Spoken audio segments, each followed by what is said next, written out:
प्राचीन भारत। कालीबंगा का अर्थ है काले रंग की चूड़ियाँ।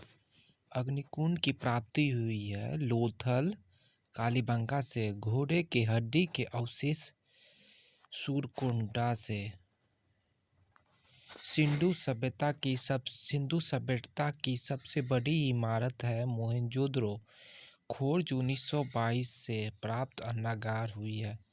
मोहनजोदड़ो की खोजकर्ता राखल दास बनर्जी है। मोहनजोदड़ो का अर्थ है मृतकों का टीला। नर्तकी की कांस्य मूर्ति मिली है मोहनजोदड़ो से। मोहनजोदड़ो है पाकिस्तान के सिंध प्रांत के लाड़काना जिले में सिंधु नदी के तट पर। मोहनजोदड़ो से प्राप्त स्मारक बृहत स्नानागार। मेसोपोटामिया आधुनिक नाम इराक का है। अर्थ है दो नदियों के बीच की भूमि। वैदिक सभ्यता का काल 1500 से 600 ईसा पूर्व। वैदिक सभ्यता का निर्माता संस्थापक आर्य हैं। आर्यों की जानकारी मिलती है ऋग्वेद से। ऋग्वैदिक काल में आजीवन अविवाहित रहने वाली महिलाओं को कहा जाता है अमाजू। आर्य भारत आए 1500 ईसा पूर्व से पहले। आर्य पहले बसे पंजाब व अफगानिस्तान में। आर्यों का मूल निवास स्थान है मध्य एशिया। आर्यों का मुख्य व्यवसाय पशु व कृषि है।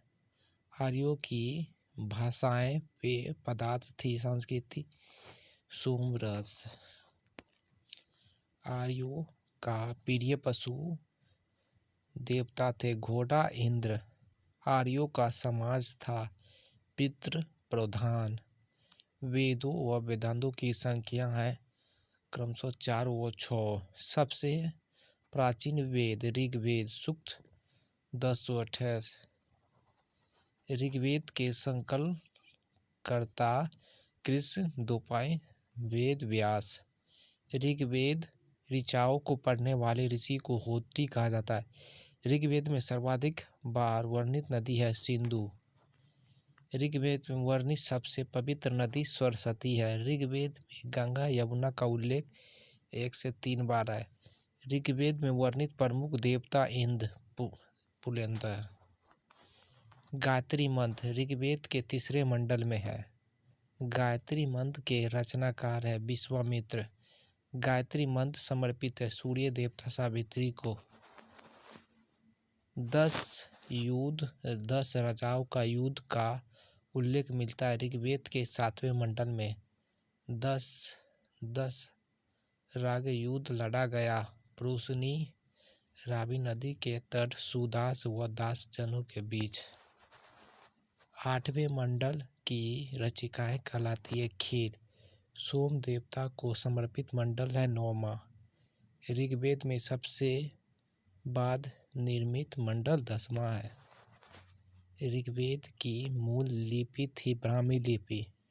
वैदिक काल में किस जानवर को अघान्य न मारने जाने योग्य माना गया? गाय को। उत्तर वैदिक काल के संबंध में जानकारी मिलती है साम्य यजुर्वेद अथर्ववेद से। गोत्र शब्द की उत्पत्ति उत्तर वैदिक काल में हुई। उत्तर वैदिक काल के प्रमुख देवता प्रजापति। उत्तर वैदिक कालीन समाज 4 वर्णों में विभक्त था ब्राह्मण क्षत्रिय वैश्य तथा शूद्र। गद्य एवं पद वाले वेद है यजुर्वेद। यज्ञ संबंधी विधि विधान है यजुर्वेद में। तंत्र मंत्र संग्रहित वेद है अथर्ववेद। भारतीय संगीत का जनक है सामवेद।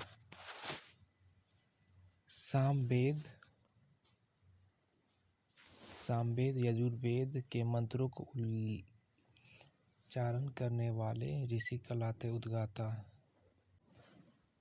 सामवेद यजुर्वेद के मंत्रों को उच्चारण करने वाले ऋषि कहलाते उद्गाता अद्य वायु। ऐतरेय ब्राह्मण संबंधित है ऋग्वेद से। पंचविंश ब्राह्मण संबंधित है सामवेद से। गोपत ब्राह्मण संबंधित है अथर्ववेद से। शतपथ ब्राह्मण संबंधित यजुर्वेद से। पुराणों कुल संख्या 18 का अध्ययन करने वाला प्रथम मुसलमान है अल-बरूनी। पुराणों को कुल संख्या 18 का अध्ययन करने वाले प्रथम मुसलमान थे अल-बरूनी। पुराणों के संकलनकर्ता लोमहर्ष एवं अग्रश्रवण है। सबसे प्राचीन पुराण है मत्स्य पुराण। मौर्य वंश की जानकारी विष्णु पुराण से, सातवाहन वंश की जानकारी मत्स्य पुराण से, गुप्त वंश की जानकारी वायु पुराण से। उपनिषद विषय वस्तु है दर्शक का। दर्शनों में सर्वाधिक प्राचीन संख्या दर्शन का। न्याय दर्शन के प्रवर्तक है गौतम कपिल। योग मीमांसा दर्शन के प्रवर्तक है पतंजलि जैमिनी। ब्राह्मण ग्रंथ संबंधित है कर्म कांड से। उपनिषद की संख्या 108, प्रमाणित 13। सत्यमेव जयते लिया गया मुंडकोपनिषद से। तमसो मा ज्योतिर्गमय तथा औम्य लिया गया बृहदारण्यक उपनिषद से। भारत की प्रथम कानून की पुस्तक है मनुस्मृति। स्मृति ग्रंथों में सबसे प्राचीन है मनुस्मृति। प्राचीन हिंदी विधि स्मृति के लेखक है मनु। भारत का प्रथम महाकाव्य है रामायण। रामायण के रचयिता वाल्मीकि। भारत का सबसे बड़ा महाकाव्य है महाभारत। महाभारत के रचयिता महर्षि वेद व्यास। महाभारत का अन्य नाम जय संहिता।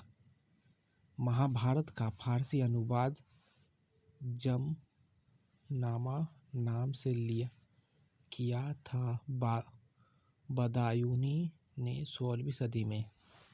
रामायण का फारसी अनुवाद बदायूनी ने।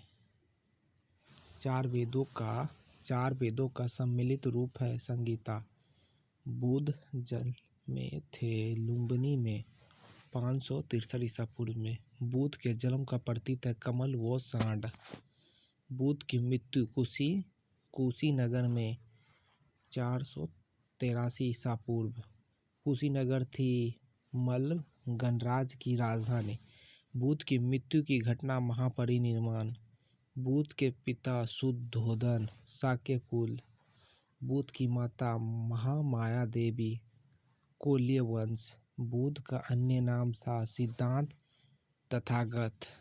बुद्ध के प्रथम गुरु थे आला कलाम। बुद्ध के प्रिय घोड़ा व सारथी से कंथक चन्ना। बुद्ध के गृह त्याग की घटना है महाभिनिष्कासन। बुद्ध के गृह त्याग का प्रतीक है घोड़ा। बुद्ध का प्रथम प्रवचन कहलाया धर्मचक्रवर्तम। बुद्ध को ज्ञान की प्राप्ति हुई बोध गया में। निर्जना नदी के तट पर पीपल वृक्ष के नीचे बुद्ध ने प्रथम उपदेश दिया सारनाथ में।